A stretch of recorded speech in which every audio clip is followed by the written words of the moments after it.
Good evening to all of you. चलिए, तो आज हम अपनी एसिड बेस एंड सॉल्ट की थर्ड क्लास स्टार्ट करते हैं। इसके पहले हमने शुरुआत की दो क्लासेस में। सबसे पहले तो हमने एसिड और बेस के क्लासिफिकेशंस को देखा था, साथ ही साथ हमने एसिड और बेस की जनरल रिएक्शन को देखा था। जनरल रिएक्शन के बाद अभी हम जो करेंगे वो एसिड बेस की हम जो अलग अलग थ्योरीज हैं उनकी बात करेंगे, और उसके बाद आगे चल करके हम एसिड और बेस की कुछ स्पेसिफिक रिएक्शंस को भी पढ़ेंगे। ठीक है, तो आज की जो हमारी क्लास है, आई होप, मैं कोशिश करूंगा कि ये एक ही क्लास में सारा का सारा जो तीन थ्योरीज हम यहाँ पर पढ़ने वाले हैं। पहली थ्योरी जो पढ़ेंगे हम अरहेनियस की थ्योरी पढ़ेंगे। दूसरी जो थ्योरी हम यहाँ पर पढ़ेंगे वो पढ़ेंगे बेसिकली हम ब्रॉन्स्टेड एंड लॉरी की theory.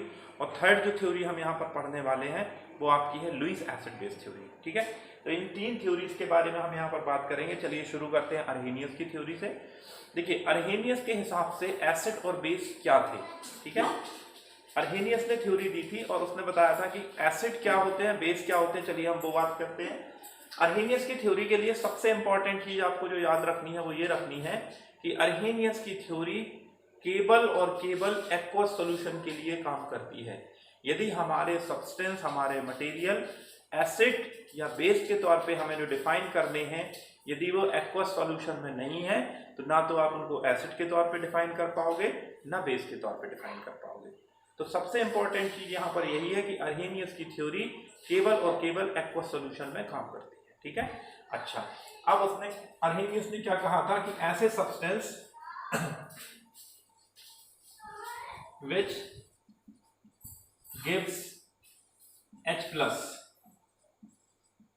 which gives OH minus। ठीक है, दो चीजें, ऐसे सब्सटेंस जो कि क्या कर रहे हैं, जब यहां पर मैं लिख देता हूं सब्सटेंस,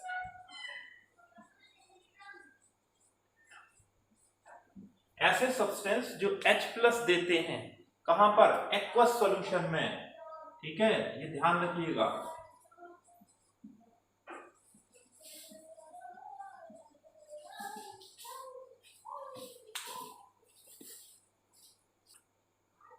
ठीक है, तो एक्वस सॉल्यूशन में ऐसे सब्सटेंस जो एक्वस सॉल्यूशन में क्या दे रहे हैं, H प्लस दे रहे हैं, उनको हम क्या कहते हैं, एसिड कहते हैं। और ऐसे सब्सटेंस जो एक्वस सॉल्यूशन में क्या दे रहे हैं, OH माइनस देते हैं, उनको हम क्या कहते हैं, बेस कहते हैं। देखिए, दो वर्ड यहाँ पर आपको ध्यान रखने हैं। पहली चीज तो आपको याद रखना है एक्वस सॉल्यूशन, और दूसरा आपको याद रखना है क्या, गिव्स। ठीक है, जो कि गिव्स का मतलब क्या हुआ, गिव्स का मतलब यहां पर हुआ कि जो उनके खुद के पास थे। देखिए, एक वर्ड होता है प्रोड्यूस और एक वर्ड होता है गिव्स। प्रोड्यूस का क्या मतलब होगा, प्रोड्यूस का मतलब होगा कि जब हमने उनको एक्वस सॉल्यूशन में दिया तो वो किसी भी तरीके से H प्लस प्रोड्यूस कर रहे हैं। तो यहाँ पर प्रोड्यूस वर्ड का इस्तेमाल नहीं हुआ है, यहाँ पर गिव्स वर्ड का इस्तेमाल हुआ है। गिव्स का मतलब है कि यदि उनके पास खुद का H प्लस है तो ही वो H प्लस क्या करेंगे, डोनेट करेंगे, या उनके पास खुद का OH माइनस है तो वही OH माइनस वो क्या करेंगे, डोनेट करेंगे। ठीक है, या देंगे।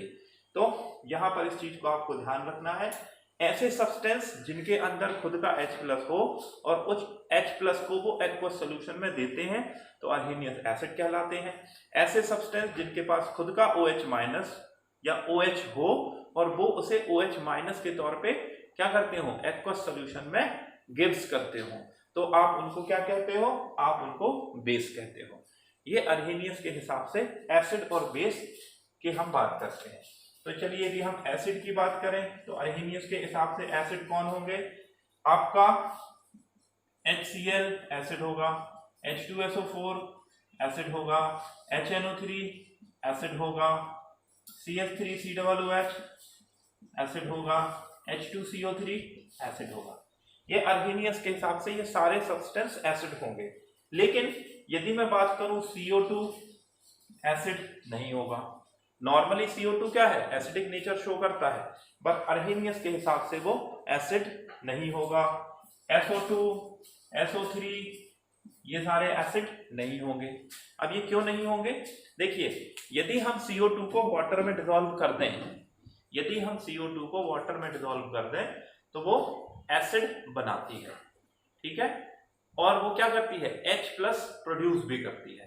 लेकिन CO2 के पास क्या अपना खुद का H प्लस है? नहीं है। वो H प्लस कहाँ से लेके आती है? वो जब हम CO2 को H2O में डिसॉल्व करते हैं तो CO2 H2O के साथ मिलके H2CO3 बनाती है और उस H2CO3 से एक H प्लस निकलता है या दो H प्लस निकलते हैं। तो ऐसी कंडीशन में आपका H2CO3 तो जो है वो एसिड है, लेकिन CO2 अर्हीनियस के हिसाब से एसिड नहीं होगा। ये पहली बात हमने कर ली, ठीक है।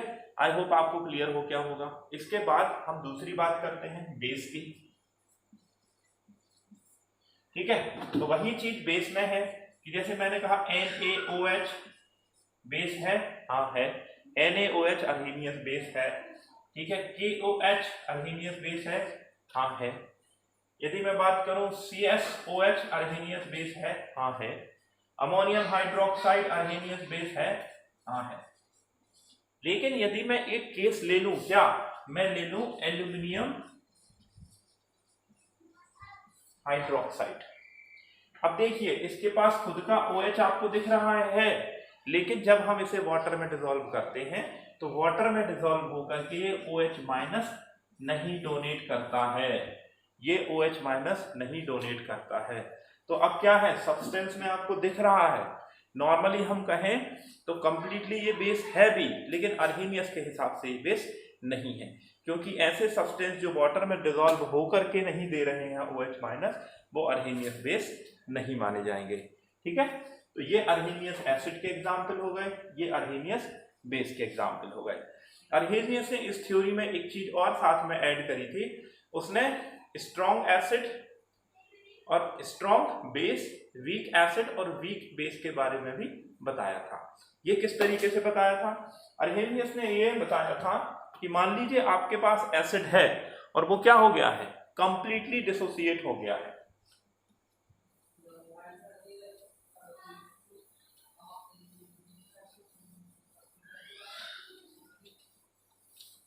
देखिए अर्हीनियस ने स्ट्रॉन्ग और वीक को किस तरीके से दिखाया, ये HCl है, जब मैंने इसको H2O में डिसॉल्व किया तो क्या हुआ, ये रिएक्शन सिंगल डायरेक्शन चली, आपका बन गया H3O plus plus Cl negative, ये बन गया। उसी की बजाय यदि मैं क्या लूं, CH3COOH प्लस H2O मैंने लिया तो ये रिएक्शन इस तरीके से चली, रिवर्सिबल पैटर्न में चली, और यहां पर मेरा बना CH3COO minus plus H3O plus. इसका मतलब क्या है, ऊपर वाली जो रिएक्शन थी ये कंप्लीटली हो रही थी, पूरा का पूरा हमारा रिएक्टेंट प्रोडक्ट की तरफ मूव कर रहा था, लेकिन सेकंड वाली रिएक्शन में क्या हो रहा था, सेकंड वाली रिएक्शन में हमारा जो रिएक्टेंट है वो प्रोडक्ट की तरफ, और हमारा जो प्रोडक्ट है वो कुछ टाइम बाद रिएक्टेंट की तरफ मूव कर रहा था। और इस तरीके की रिएक्शन जहां पर ये रिवर्सिबिलिटी का साइन आपको दिखता है, इसका मतलब है कि हमारा पूरा का पूरा जो रिएक्टेंट था वो प्रोडक्ट में कन्वर्ट नहीं हुआ है। और जहां आपका पूरा का पूरा रिएक्टेंट प्रोडक्ट में कन्वर्ट नहीं हुआ है, मतलब समझ लीजिए कि आपका जो सब्सटेंस है वो कैसा था, वीक था। क्योंकि वीक ही है इसलिए वो क्या हो रहा है, पूरा का पूरा टूट नहीं पा रहा है और रिवर्स ऑर्डर में भी प्रोड्यूस हो रहा है। तो इस आधार पर अर्हीनियस ने, अच्छा ये अर्हीनियस को कैसे पता चला, अर्हीनियस ने क्या किए थे, अर्हीनियस ने एक्सपेरिमेंट किए थे इलेक्ट्रोलाइट्स पे। और इलेक्ट्रोलाइट्स में उसने कैसे एक्सपेरिमेंट किए, उसने देखा कि जो सब्सटेंस ज्यादा कंडक्टिविटी शो कर रहे हैं मतलब उनमें ज्यादा आयंस है, ठीक है, और जो सब्सटेंस कम कंडक्टिविटी शो कर रहे हैं मतलब उनमें कम आयंस है, ठीक है। तो ये जो था इसमें उसको कंडक्टिविटी कम मिल रही होगी, और ये जो था इसमें उसको कंडक्टिविटी ज्यादा मिल रही होगी। तो इसमें उसने क्या कहा कि भाई इसमें आयनाइजेशन ज्यादा हुआ है और इसमें आयनाइजेशन क्या हुआ है, कम हुआ है। इसलिए उसने इसको क्या डिस्क्राइब कर दिया, वीक बता दिया, और इसको क्या बता दिया, स्ट्रॉन्ग बता दिया। तो ये अर्हीनियस थ्योरी के हिसाब से स्ट्रॉन्ग और वीक का कनेक्शन था कि किस तरीके से उसने एसिड या बेस को स्ट्रॉन्ग या वीक बताया, ठीक। तो ये हमारा अगला पॉइंट था कि थ्योरी में उसने एसिड या बेस को स्ट्रॉन्ग और वीक के आधार पर भी, अच्छा बेस में यदि मैं बात करूं तो बेस में भी उसी तरीके से होगा। मान लीजिए NaOH उसने लिया और H2O, ठीक है, तो ये यहां पर उसने क्या कर दिया, Na प्लस बन गया, प्लस आपका H 3O2 माइनस बन गया, ठीक है। और यहां पर यदि हम ले मैग्नीशियम हाइड्रोक्साइड प्लस H2O ले लें, तो यहां पर वही रिएक्शन थी जो क्या थी, रिएक्शन को यदि हम कहें तो हमको रिएक्शन रिवर्सिबल पैटर्न में जो प्रोडक्ट हमारे थे वो रिवर्सिबल प्रोडक्ट पैटर्न में हमको यहाँ पर मिल रहे थे, ठीक है। तो जहां रिवर्सिबल पैटर्न में मिल रहे हो वहां पर क्या चीजें हो जाएंगी, क्या हो जाएंगी, वीक हो जाएंगी।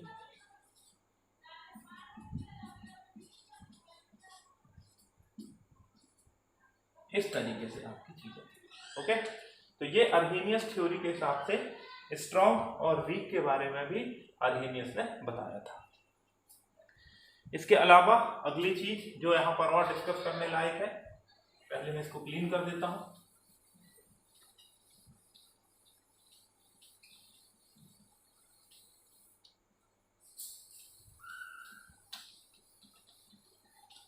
दूसरा जो अर्हेनियस ने बताया था वो बताया था H+ या H3O की बात करते हैं, OH- या H3O2 की बात करते हैं। जो ये है इसको हम क्या बोलते हैं, हाइड्रोनियम आयन।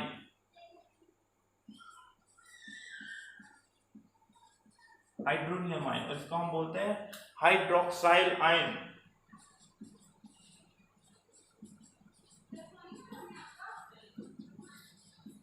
ठीक है, ये जो है हमारा क्या है, हाइड्रोनियम आयन है, और ये क्या है, हाइड्रोक्साइल आयन है, ठीक है। हाइड्रोनियम आयन का मतलब क्या होता है, देखिए बेसिकली जो H+ है जब किसी एसिड से निकल कर जाएगा तो ये कैसा होता है, ये बहुत ज्यादा स्टेबल नहीं होता है, और बहुत ज्यादा स्टेबल ना होने के कारण ये क्या करता है, रिएक्टिव होने के कारण वाटर मॉलिक्यूल से रिएक्ट कर लेता है, और वाटर मॉलिक्यूल से रिएक्ट करने के कारण ये क्या बनाता है, हाइड्रोनियम आयन बनाता है। अब ये ज्यादा स्टेबल होता है। ठीक उसी तरीके से आपका OH- आयन भी वाटर मॉलिक्यूल के साथ जुड़ के हाइड्रोक्साइल आयन बना लेता है, ठीक है। अब इनके तो आप चाहे ये बोलें चाहे ये बोलें, इससे कोई बहुत ज्यादा फर्क पड़ता नहीं है, ठीक।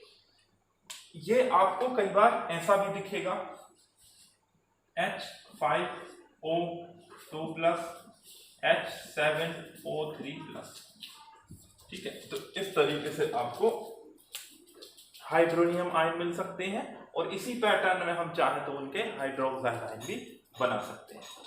तो एक बात आपकी ये हो गई।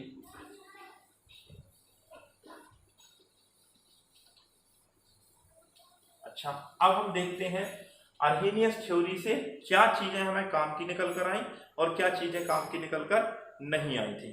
तो यूजफुलनेस क्या थी, सबसे बड़ी चीज थी अर्हेनियस थ्योरी ने एसिड और बेस को एक्वस सॉल्यूशन में प्रॉपरली डिफाइन करा था। पहली चीज थी कि एक्वस सॉल्यूशन में एसिड और बेस को प्रॉपरली डिफाइन किया था। दूसरी बात क्या थी कि न्यूट्रलाइजेशन रिएक्शन को भी अर्हेनियस थ्योरी से आसानी से समझाया जा सकता था। क्यों, जैसे हमने कहा कि एक्वस में हम क्या ले लें, NaOH ले लें, और प्लस क्या ले लें, हम ले लें HCl, और हम रिएक्शन कराएं तो क्या बने जाएगा, NaCl+ H2O।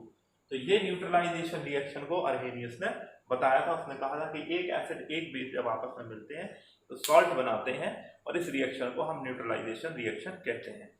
इसके अलावा स्ट्रेंथ के बारे में भी उसने समझाया था, और आगे चल करके हम सॉल्ट एनालिसिस के बारे में पढ़ेंगे। तो सॉल्ट एनालिसिस के बारे में भी अर्हेनियस ने काफी कुछ चीजें एक्सप्लेन करी थी, ठीक है। तो ये अर्हेनियस की थ्योरी हो गई। लिमिटेशन की बात करें कि अर्हेनियस की थ्योरी की लिमिटेशंस क्या थी, तो लिमिटेशन, सबसे बड़ी लिमिटेशंस तो यही थी कि अर्हेनियस की थ्योरी केवल और केवल एक्वस सॉल्यूशन के लिए काम करती थी। दूसरी लिमिटेशन की बात करें तो बहुत सारे ऐसे सब्सटेंस थे जो एसिडिक और बेसिक रिएक्शन देते थे, एसिडिक और बेसिक नेचर रखते थे, बट अर्हेनियस के हिसाब से वो एसिड बेस नहीं थे, क्योंकि ये सारी रिएक्शन को एक्वस सॉल्यूशन में नहीं करते थे, ठीक है। तो ये रिएक्शन, ये लिमिटेशंस हो गई, ठीक। तो ये आपकी लिमिटेशंस हो गई। जैसे मान लीजिए आपका CaO प्लस आपका है SO3, तो इन दोनों के मिलने से हमको सॉल्ट मिलता था, जो क्या होता था CaSO4। ये क्या है, बेसिकली ये सॉल्ट है। अच्छा, ये सॉल्ट हमको किसी दूसरी रिएक्शन से भी मिला, जो हमें वाटर के थ्रू मिला, अब यहाँ भी मिल रहा था, तो यहाँ के हिसाब से भी ये सॉल्ट है, तो ये क्या होना चाहिए, ये आपका बेस होना चाहिए और ये आपका एसिड होना चाहिए। बट अर्हेनियस के हिसाब से ऐसा होना संभव नहीं था। ठीक है, तो ये अर्हेनियस की थ्योरी थी। चलिए अब हम अगली थ्योरी की तरफ आगे बढ़ते हैं और पढ़ते हैं ब्रॉन्स्टेड-लॉरी की थ्योरी। चलिए तो हम अपनी नेक्स्ट थ्योरी की तरफ आगे बढ़ते हैं, जिस थ्योरी को हम क्या कहते हैं, ब्रॉन्स्टेड एंड लॉरी की थ्योरी कहते हैं। देखिए अर्हेनियस थ्योरी में क्या थी, कुछ कमियां थी। सबसे पहले अर्हेनियस थ्योरी की सबसे बड़ी कमी क्या थी कि अर्हेनियस थ्योरी केवल एक्वस सॉल्यूशन के लिए काम करती थी, जबकि हमारे सब्सटेंस जो हैं वो जरूरी नहीं है कि केवल एक्वस सॉल्यूशन में ही एसिड बेस रिएक्शन दें। मान लीजिए दो सब्सटेंस आपस में मिलकर ही एक एसिड के तरीके से काम कर रहा है, एक बेस के तरीके से काम कर रहा है, उसमें वाटर का कोई रोल नहीं है, तो ऐसी रिएक्शंस के लिए अर्हेनियस की थ्योरी से एसिड और बेस निकालना संभव नहीं था। तो इन कमियों को सुधारने के लिए आगे चल करके एक और थ्योरी आई जिसे हम कहते हैं ब्रॉन्स्टेड एंड लॉरी थ्योरी। ये 1923 के आसपास ये थ्योरी आई थी। और ब्रॉन्स्टेड एंड लॉरी दो अलग अलग साइंटिस्ट थे, ये दोनों अलग अलग कंट्रीज को बिलोंग करते थे और दोनों ने अलग अलग जगह पर ही लगभग एक ही समय में इस थ्योरी को दिया था।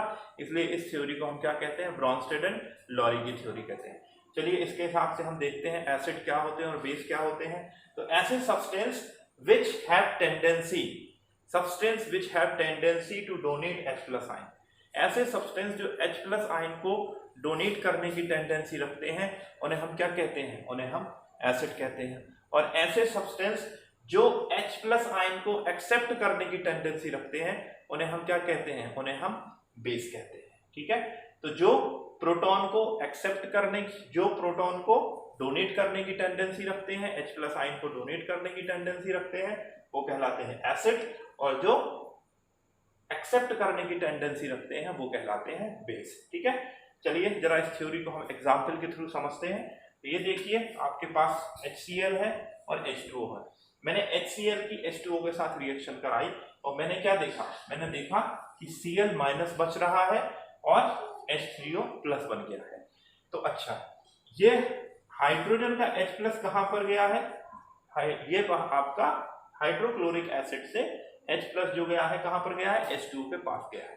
तो HCl ने क्या किया है, H+ डोनेट किया है और H2O ने क्या किया है, H+ गेन किया है।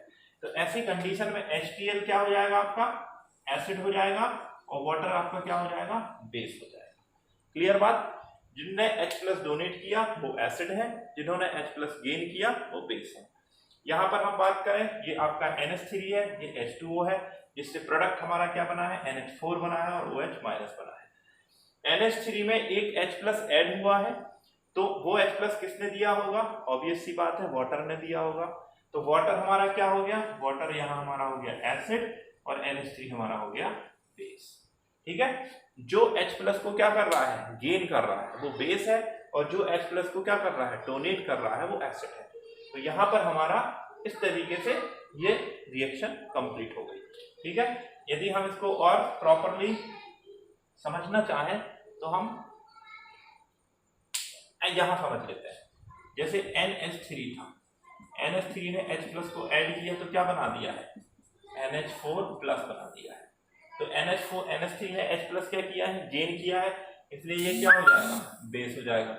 जो H+ आया है ये कहां से आया है, वाटर के टूटने से आया है, तो वाटर आपका क्या हो जाएगा, यहाँ पर एसिड हो जाएगा। अब ध्यान से देखिए जरा इन चीजों को, ऊपर वाली रिएक्शन में वाटर कैसे काम कर रहा है, एज अ बेस काम कर रहा है, और नीचे वाली रिएक्शन में वाटर कैसा काम कर रहा है, एज अ एसिड काम कर रहा है। तो जब कोई सब्सटेंस एज अ एसिड और एज अ बेस दोनों तरीके से काम कर सकता है, तो ऐसे सब्सटेंस को हम बोलते हैं एम्फोटेरिक। क्या बोलते हैं, एम्फोटेरिक। ध्यान से लिख लीजिएगा इसको, substance which show acidic as well as basic nature, substance which show acidic as well as basic nature is called amphoteric. एक और वर्ड होता है एम्फीप्रोटिक। क्या होता है, एम्फीप्रोटिक। तो substance which donate H+ ion और विच एक्सेप्ट H+ आयन। तो वाटर जो है वो आपका एम्फीटेरिक भी है और एम्फीप्रोटिक भी है। वाटर आपका एम्फीटेरिक भी है because acidic as well as basic, और एम्फीप्रोटिक भी है क्योंकि वो प्रोटॉन गेन भी कर सकता है और प्रोटॉन डोनेट भी कर सकता है। ठीक है, तो कई बार ये टर्मिनोलॉजी की सीधी सीधी पूछ ली जाती है, तो ये ध्यान रखिएगा। चलिए, तो आप ये तो समझ गए हैं कि एसिड क्या होंगे और बेस क्या होंगे। चलिए इसको हम कुछ एग्जाम्पल के थ्रू आगे और देखते हैं।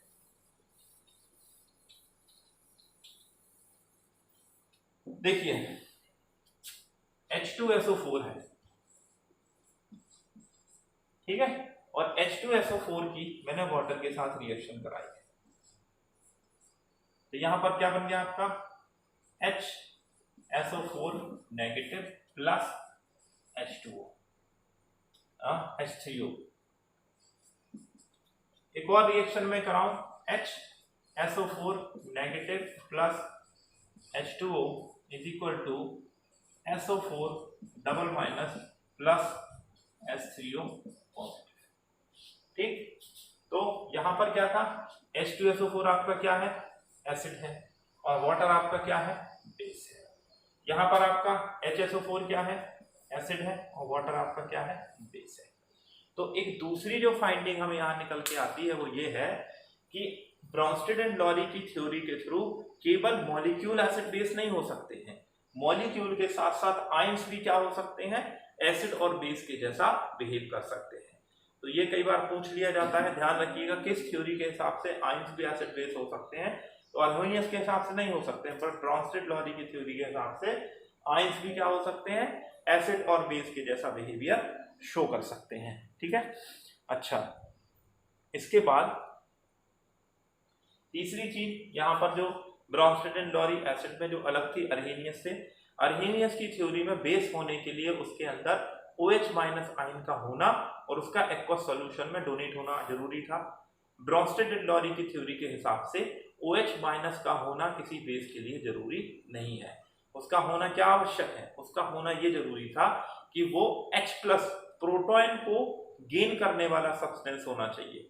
यदि ऐसा सब्सटेंस जो प्रोटॉन को इजीली गेन कर रहा है तो वो आपका क्या हो जाएगा, वो आपका बेस हो जाएगा। ठीक, एक और इंपॉर्टेंट चीज आप यहाँ पर, जितनी चीजें मैं आपको बता रहा हूं, यदि मैं बोर्ड का इस्तेमाल नहीं भी करता हूं तो आप इनको प्रॉपरली नोट करते जाइएगा, क्योंकि ये 1 to 1 जो मैं पॉइंट डिस्कस करता हूं ये सारे इंपॉर्टेंट पॉइंट है, नोटेड पॉइंट है जो मैं आपको बताता हूं। ठीक है, ब्रॉन्स्टेड लॉरी की एसिड बेस थ्योरी में एसिड या बेस का होना एक रिलेटिव टर्म है।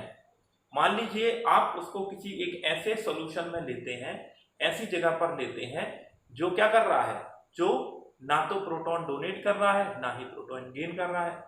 मान लीजिए आपने H2SO4 है, आप जानते हैं H2SO4 क्या है, बहुत अच्छा आपका क्या है, एसिड है, लेकिन वो H2SO4 है क्या कि वो एसिडिक रिएक्शन दे ही नहीं पा रहा है।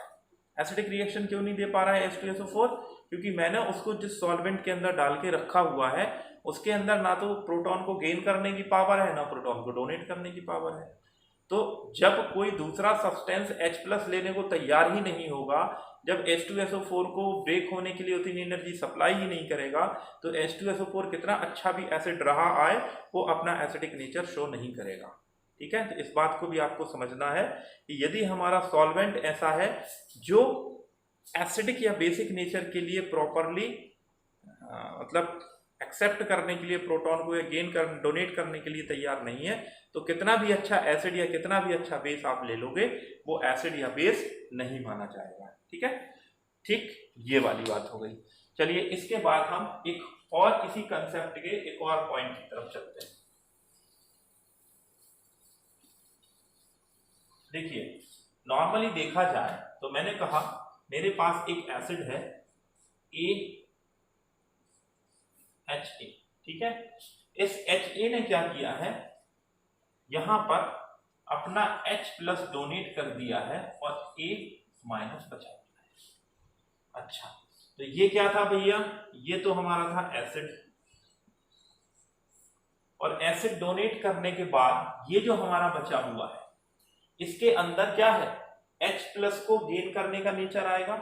देखिए ध्यान से, इसके ऊपर कौन सा चार्ज है, नेगेटिव चार्ज है, और इस पर कौन सा चार्ज है, पॉजिटिव चार्ज है। तो जनरली ऐसे सब्सटेंस जिनके ऊपर नेगेटिव चार्ज होगा वो क्या करेंगे, प्रोटॉन को गेन करने का नेचर दिखाएंगे।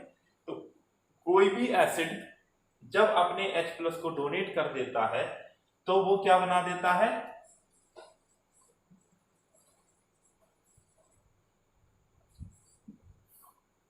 कॉन्जुगेटेड बेस बना देता है।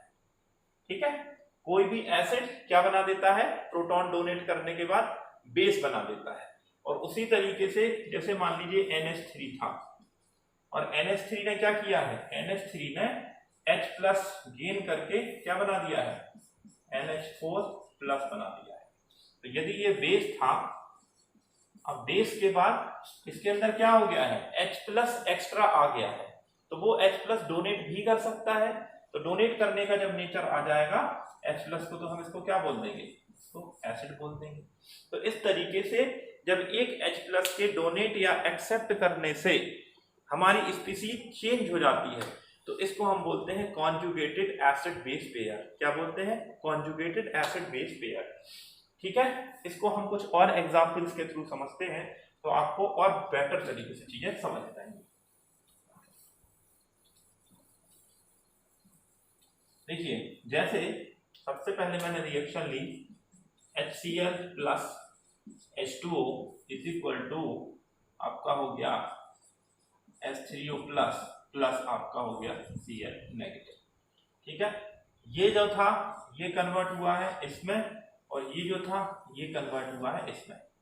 ओके, इस रिएक्शन को यदि हम रिवर्सिबल मान लें इस तरीके से, ठीक है, तो देखिए ये क्या था, आपका एसिड था जो काय में कन्वर्ट H प्लस डोनेट कर दिया है, तो इसके अंदर H प्लस की कमी हो गई, तो ये काय में कन्वर्ट हो गया है, बेस में कन्वर्ट हो गया है।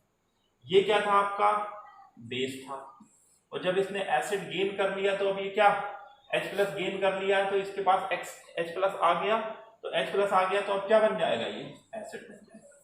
क्यों, क्योंकि यदि हम इस रिएक्शन को अपोजिट ऑर्डर में देखें तो H3O क्या करेगा, H प्लस डोनेट करेगा, और Cl माइनस क्या करेगा, H प्लस गेन करेगा। तो जो H प्लस गेन करता है वो क्या कहलाता है, बेस, और जो H प्लस डोनेट करता है वो क्या कहलाता है, एसिड। तो इस तरीके से हम कहेंगे HCl जो है उसका कंजुगेटेड बेस क्या है, Cl माइनस है, और H3O है उसका कंजुगेटेड एसिड क्या है, आपका H3O प्लस है। तो ये कंजुगेटेड एसिड बेस पेयर आपको पता होने चाहिए, आपसे निकालते आने चाहिए। ठीक है, तो कुछ हम कंजुगेटेड एसिड बेस पेयर की बात करेंगे, ठीक है, रिएक्शंस के हिसाब से।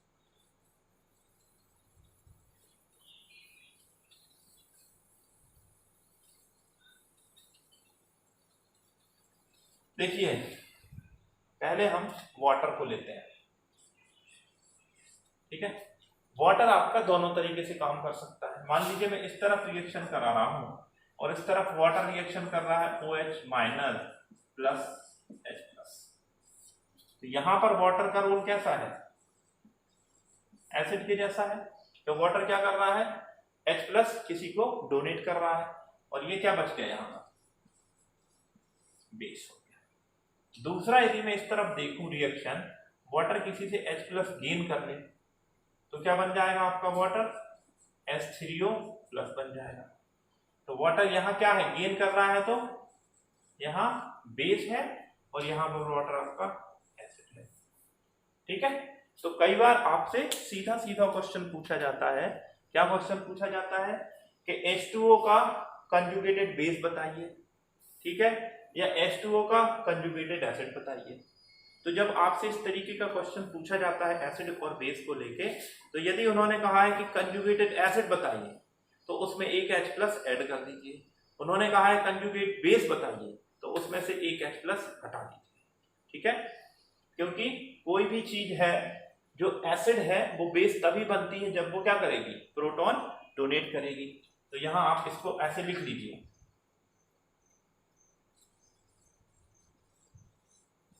Base plus H plus is equal to होता है एसिड।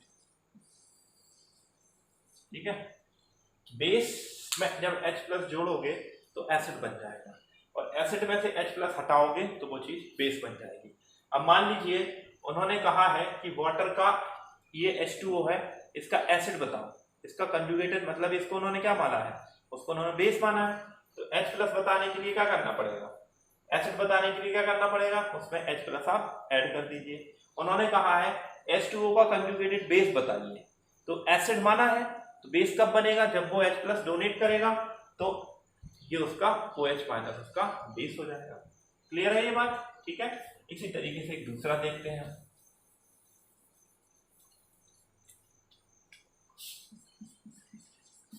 NH3 ये भी दो तरीके से काम कर सकता है। एक H प्लस गेन करेगा, दूसरा H प्लस आउट करेगा, यहां पर इन कर रहा है। ठीक है, तो यहां पर क्या बन जाएगा NH4 प्लस, और यहां पर क्या बन जाएगा NH2 माइनस। ठीक है, ठीक। तो यहां पर कैसा काम कर रहा है, H प्लस डोनेट कर रहा है, तो ये यहां पर क्या है एसिड है, और उसका ये क्या है कॉन्जुगेटेड बेस है। ठीक है, और यहां पर NH3 क्या है, यहां पर NH3 H प्लस गेन कर रहा है, यहां लिख देते हैं गेन कर रहा है, तो NH3 यहां पर क्या है बेस है, उसका एसिड क्या है ये कॉन्जुगेटेड इसका एसिड है। ये आपको ध्यान रखना है, क्योंकि इसको लेके हर बार इस तरीके से क्वेश्चन पूछे जाते हैं। वो आपको लिख देंगे NH3। अब नॉर्मली आपके दिमाग में इंप्रेशन बन जाता है कि NH3 क्या है, आपके दिमाग में इंप्रेशन रहता है कि NH3 जो है वो एक बेस है, लेकिन NH3 आपका एसिड भी हो सकता है, NH3 आपका बेस भी हो सकता है। NH3 बेस कब होगा, जबकि वो क्या करेगा H प्लस को गेन करेगा तो बेस बन जाएगा। NH3 आपका एसिड कब होगा,